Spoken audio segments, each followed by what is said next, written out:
In this video, I'm going to share 3 of the most common manifestation mistakes that I see people make time and time again. And I've been guilty of all of these mistakes myself over the years. So if you've been doing everything right, but you're still frustrated because you're not seeing anything manifest, you're not seeing anything change, then this video is for you because you very well might be making one of these 3 simple mistakes, and they all will block your desires without you realizing it.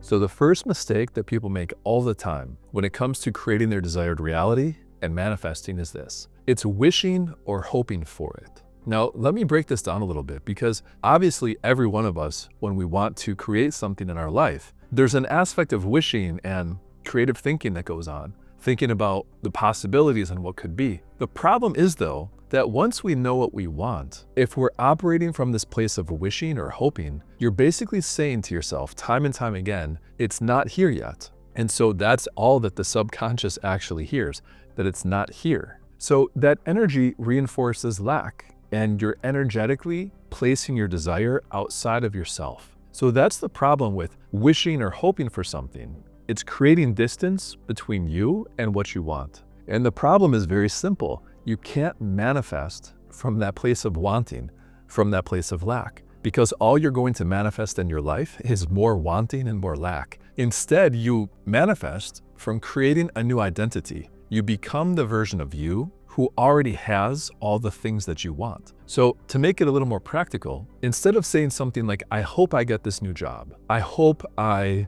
get hired, instead, you want to shift your identity and operate from the place where you already have that job. So your thoughts and your emotions are in alignment with that version of you who already has that job, that career, whatever. Apply it to whatever aspect of your life you want to change, but feel it as already being done and feel it as part of your identity right now. Claim it internally before it arrives in the external world. So mistake number 2 that I see people make all of the time, and this is a really big one. It often also goes, I would say, like misdiagnosed or even overlooked.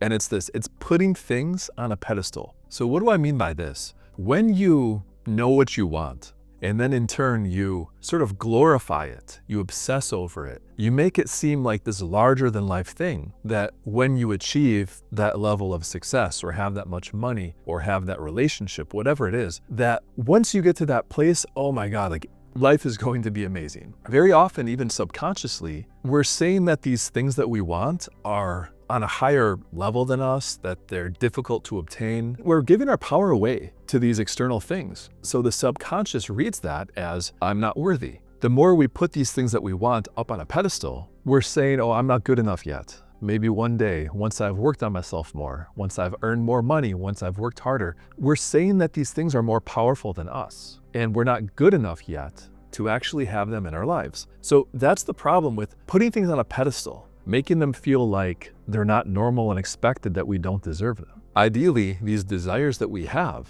they are things that we're going to give ourselves first internally. So how can we give ourselves something internally and feel complete and whole, at the same time feeling like we don't deserve it? Like there's a disconnect there, there's a huge problem. So instead of focusing on these things and building them up to be larger than life and so incredible, they might be incredible additions to your life, sure, but it's all about you. It's about loving yourself and feeling more than adequate, feeling that you're enough right now and that you deserve those things. So the fix is just to normalize your desires. Make them feel even commonplace, maybe even boring. And why do I say boring? Because if something is totally expected in your life, it's there day after day.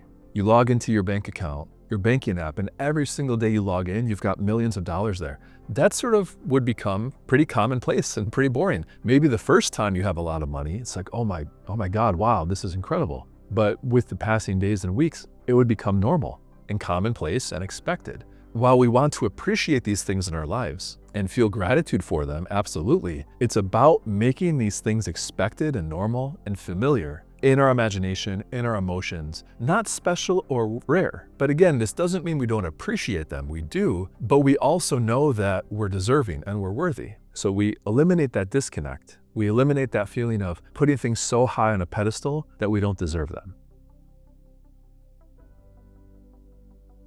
And then mistake number 3, and this is probably by far the most common, the one that happens to all of us at some point. It's happened to me, I'm sure it's happened to you. We ask ourselves, when is it coming, or where is it? So whatever things we want to manifest in our lives, it's hard at times to just release control and trust that the universe is going to bring the things that we want to us. It's really difficult at times because we're so used to working, to hard work and applying ourselves in the 3D world, that while yes, effort is necessary, we've sort of been over-conditioned to focus on the physical aspect of things, which again is actually the realm of effect. So this is a subtle one, because when you constantly ask, when will it happen? When will it come into my life? Or where is it? You're stepping out of the state of already having it. You're stepping out of that state of living in the end, living in the state of having the wish fulfilled, as Neville Goddard and others talked about. So instead of feeling fulfilled internally, you're operating from this place of doubt and lack, which again, when you feel the doubt and the lack, you create distance. And when you create distance and you try to manifest from distance, you're just going to manifest and bring about more distance. That's just how it works. The concepts of time and space are actually unique to this 3D physical world that we're in. In the energetic world of manifestation, all possibilities exist right now in the present moment. And you can tap into whatever level you're ready for right now in the present. So again, it's this concept of when you plant a seed, you can't expect to dig it up every day and check on it. Oh, is it growing yet? What's the status? It's just not how it works. We intuitively understand that. But we do the same thing when we want to bring about some sort of thing into our life. Again, when we obsess over the timing, when we obsess over where is it, we're doing that. Like we're digging up that seed every day to see what state is it at? How much development has it gone through? When will the plant and then the tree be here? And it's just not productive. In fact, it's not going to work at all. So the solution to this one is a very simple one, but it's difficult in the sense that you have to constantly bring yourself back.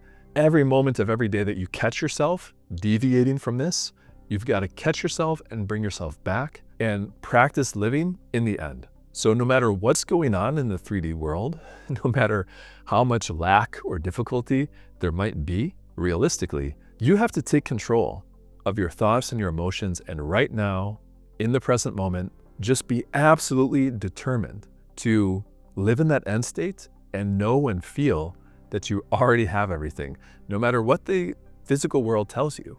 So it's really about mind control and emotional control and controlling yourself, as well as trusting the process and trusting the universe to bring these things about for your greater good. So all 3 of these mistakes are incredibly common. They've happened to me, they still happen to me, and I'm sure they've happened to all of you as well. But the thing is, once we become aware of these, then we can shift. And no matter how many times we make these mistakes, instead of looking at them as mistakes, look at them as opportunities to catch yourself and bring yourself back to what you know you have to do. So comment below if any one of these in particular resonated with you and where you're at, or maybe if you've caught yourself doing them recently. So thanks for watching, and I'll see you in the next video.